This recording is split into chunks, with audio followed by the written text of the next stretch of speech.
Shemot, chapter 32. When the people saw that Moshe was taking a long time to come down from the mountain, they gathered around Aaron and said to him, "Get busy and make us gods to go ahead of us, because this Moshe, the man that brought us up from the land of Egypt, we don't know what has become of him." Aaron said to them, Have your wives, sons, and daughters strip off their gold earrings and bring them to me." The people stripped off their gold earrings and brought them to Aaron. He received what they gave him, melted it down, and made it into the shape of a calf.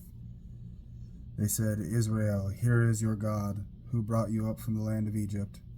On seeing this, Aaron built an altar in front of it and proclaimed, "Tomorrow is to be a feast for Adonai."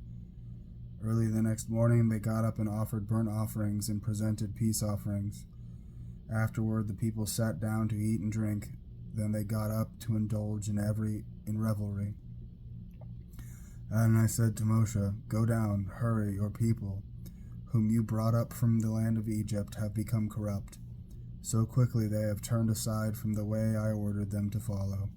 They have cast a metal statue of a calf, worshipped it, sacrificed to it, and said, 'Israel, here is your God, who brought you up from the land of Egypt.'" Adonai continued speaking to Moshe, "I have been watching these people, and you can see how stiff-necked they are. Now leave me alone, so that my anger can blaze against them, and I can put an end to them. I will make a great nation out of you instead." Moshe pleaded with Adonai, his God. He said, "Adonai, why must your anger blaze against your own people, whom you brought out of the land of Egypt, with great power and a strong hand? Why let the Egyptians say, 'It was with evil intentions that he led them out, to slaughter them in the hills and wipe them off the face of the earth'? Turn from your fierce anger, relent. Don't bring such disaster to your people. Remember Abraham, Yitzchak, and Israel, your servants, to whom you swore by your very self. You promised them,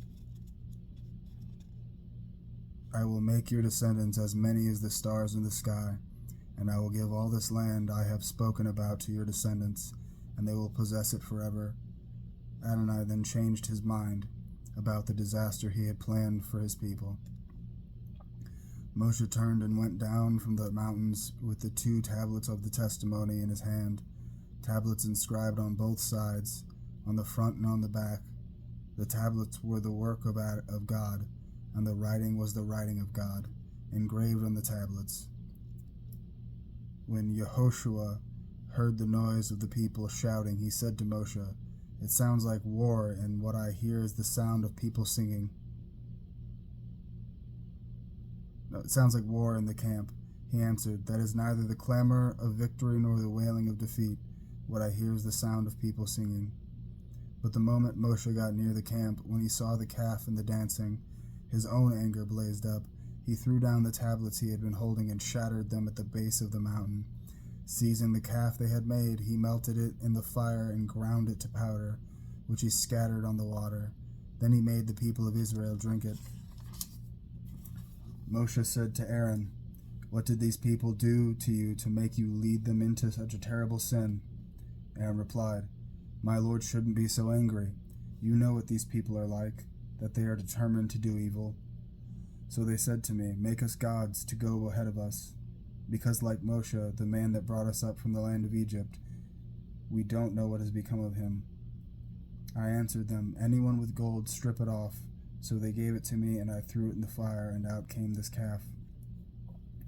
When Moshe saw that the people had gotten out of control, because Aaron had allowed them to get out of control, to the derision of their enemies, Moshe stood at the entrance to the camp and shouted, "Whoever is for Adonai, come to me." All the descendants of Levi rallied around him. He told them, "Here is what Adonai, the God of Israel, says. Each of you put his sword on his side and go up and down the camp from gate to gate, and every man is to kill his own kinsman, his own friend, and his own neighbor." The sons of Levi did what Moshe said, and that day 3,000 of the people died. Moshe said, "You have consecrated yourselves today to Adonai, because every one of you has been against his own son and against his own kinsman, in order to bring a blessing on yourselves today." The next day Moshe said to the people, You have committed a terrible sin. Now I will go up to Adonai. Maybe I will be able to atone for your sins." Moshe went back to Adonai and said, "Please, these people have committed a terrible sin. They have made themselves a god out of gold. Now if you will just forgive their sin, but if you won't, then I beg you, blot me out of your book which you have written." Adonai answered Moshe, those who have sinned against me are the ones I will blot out of my book. Now go and lead the people to the place I told you about. My angel will go ahead of you.